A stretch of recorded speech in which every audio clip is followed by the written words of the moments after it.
আপনারা জানেন বরাবর মতো এবারও জাতীয় ঈদগাহ ময়দানে ঈদের প্রধান জামাত সকাল 8:30 ঘটিকায় অনুষ্ঠিত হবে।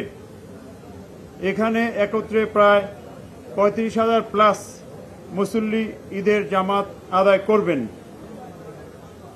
জাতীয় মসজিদ বাইতুল মোকাররমে মোট 5টি ঈদ জামাত অনুষ্ঠিত হবে। তার মধ্যে প্রথম জামাত শুরু হবে সকাল 7টায়। আগে বলা হয়েছে আবহাওয়া প্রতিকূল থাকলে হয়তো এই ভেন্যু চেঞ্জ হতে পারে। এছাড়া ঢাকা মহানগরীতে মোট 121টি ঈদগাহ এবং 1599টি মসজিদে মোট 1771টি ঈদের জামাত অনুষ্ঠিত হবে। এর বাইরেও আগারগাঁয়ে পুরাতন বাণিজ্য মেলা মাঠে উত্তর সিটি কর্পোরেশনের উদ্যোগে ঈদ জামাত অনুষ্ঠিত হবে। সৌদি আরবের সাথে মিল রেখে আগের দিন রাজধানীতে 3টি ঈদ জামাত এবং শিয়া সম্প্রদায়ের 8টি ঈদ জামাত অনুষ্ঠিত হয় সাধারণত। আমরা এখন নিরাপত্তা ব্যবস্থা এবং ট্রাফিক ব্যবস্থা নিয়ে আপনাদেরকে জানাবো। প্রথমে নিরাপত্তা ব্যবস্থা।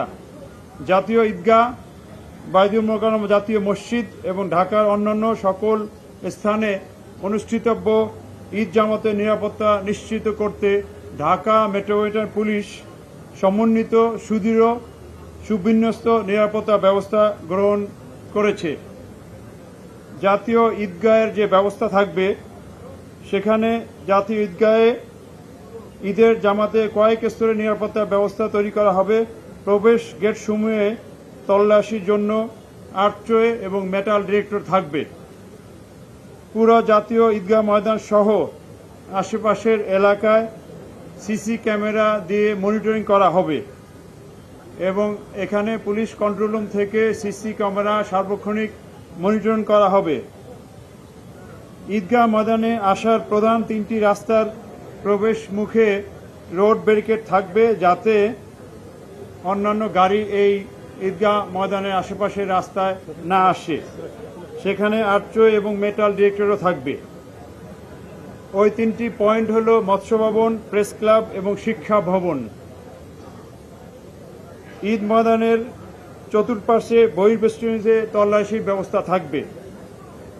ঈদ জামাতের চারদিকে আমাদের পুলিশের পিকেট, পেট্রোলিং এবং পুলিশ লাইনিং ব্যবস্থা থাকবে। মূল গেটে আর্চওয়ের মধ্য দিয়ে সকল মুসল্লিদের ইন করতে হবে, যেহেতু এখানে ভিভিআইপি উপস্থিত থাকবেন। নারী বা মহিলাদের জন্য পৃথক প্রবেশ গেট এবং পৃথক নিরাপত্তা ব্যবস্থা থাকবে।